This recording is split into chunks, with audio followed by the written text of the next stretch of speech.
नमस्कार मित्रों, मैं मोहम्मद इसहाक खान और इस वक्त मेरे साथ हैं नवीन शर्मा और हमारे यश भाई।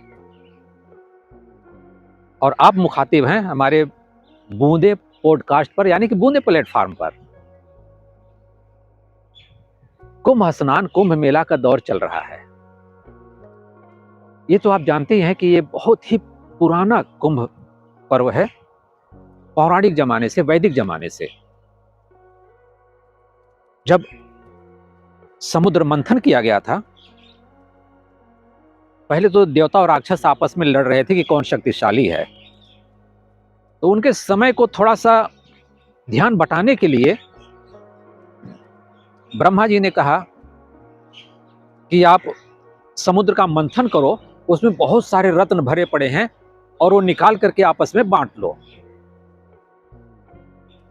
तो जब समुद्र मंथन करने लग गए राक्षस और देवता, तो उनमें से बहुत सारे रत्न, कहा जाता है 14 रत्न निकले थे। उनमें में से अमृत कलश भी निकला,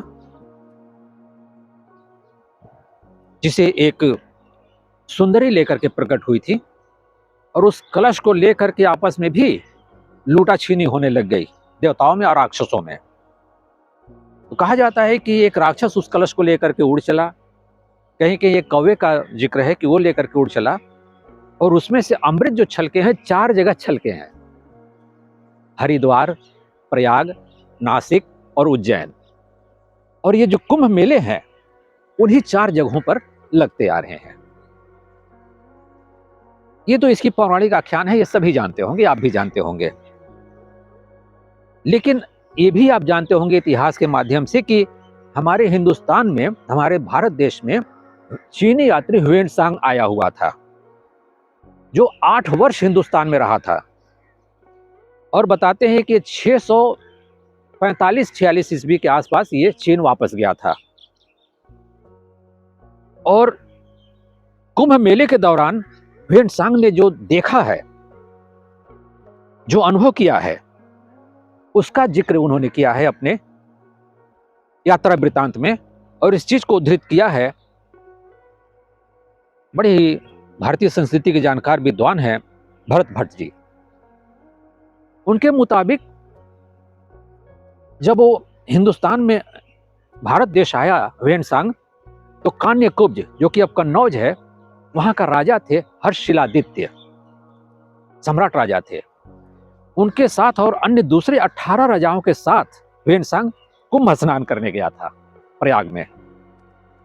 वहां पर देखा उसने कि 5 लाख, उस वक्त बहुत बड़ा मायने रखता होगा 5 लाख भी, 5 लाख इकट्ठे थे। और हर्षशिलादित्य ने वहां पर 1000 फुट लंबा और इतना ही 1000 फुट चौड़ा का घास फूस बांसों का एक बड़ा सा वो शामियाना बनवाया था, कुटीर बनवाया था। और उसके चारों तरफ हजारों छोटे छोटे वो झोपड़ियां बनी हुई थी घास फूस के, बांसों के, जिसमें कि बड़े बड़े विद्वान, बौद्ध, जैन मुनि, ब्राह्मण उसमें ठहराए गए थे। और ये भी कहा जाता है कि जब पर्व स्नान शुरू हुआ, माघी के दिन कहते हैं, यानी कि मकर संक्रांति के दिन, इसे एक माघी भी कहा जाता है, तो सबसे पहले महात्मा बुद्ध की सोने की प्रतिमा स्थापित की गई। दूसरे दिन भगवान सूर्य की प्रतिमा स्थापित की गई। कुंभ मेले से सूर्य का भी बड़ा सीधा संबंध है। इसके बाद तीसरे दिन भगवान शिव की मूर्ति स्थापित की गई, सोने की।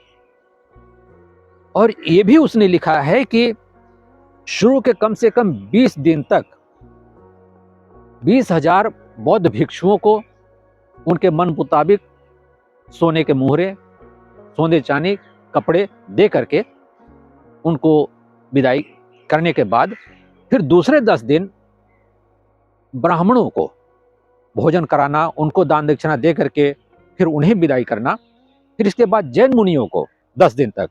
इसके बाद फिर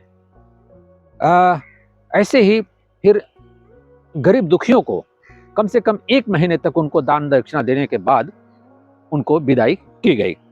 तो उसने ये भी लिखा है कि उस वक्त हर्षशिलादित्य जो है हर 5 वर्ष में मुक्ति पर्व मनाता था कुंभ मेले में जाकर के, और वो छठा मुक्ति पर्व मना रहा था जब ह्वेनसांग उनके साथ संगम मेले में गया था। बहुत बड़ी बात है ये जानकारी जब हमें मिली तो मैं तो बड़ा उत्साहित हुआ कि इन बातों को मैं आपसे बताऊं। और कहां पर बताऊं, तो मैंने इसी बूंदे प्लेटफार्म को मैंने चुना। इससे अच्छा और कोई प्लेटफार्म नहीं हो सकता है कि ये जानकारी हम आपको दें। और ये भी उसने लिखा है कि नालंदा जो कभी शिक्षा का केंद्र हुआ करता था, उस वक्त हमारा भारत जो है सोने की चिड़िया रहा होगा। स्वाभाविक है, 2 साल वहां पर रहा है कामरूप के राजा कुमार राज के साथ, और 2 साल तक रह करके उसने बौद्ध शिक्षा ग्रहण की और संस्कृत की जानकारी ली। इसके बाद जाकर के उसने जो चीन में बौद्ध धर्म का प्रचार प्रसार किया, आप सबके सामने है। तो इस तरीके से ये जो कुंभ मेला है, आज जो करोड़ों करोड़ की भीड़ वहां पर आ रही है, और इस तरीके से वो एक सरकारी पर्व के तौर पर, एक आस्था का पर्व के तौर पर जो हमारी सरकारें हैं उसको समायोजित करती हैं, उसको आयोजित करती हैं। तो ये कहानी है उस कुंभ की। तो ये जानकारी थी मेरे पास जो कि आपके साथ मैंने इसे शेयर किया। अच्छा लगे तो आप जरूर हमें बताइएगा इसी प्लेटफॉर्म पर। मैं आप सबका आभारी रहूंगा। नमस्कार।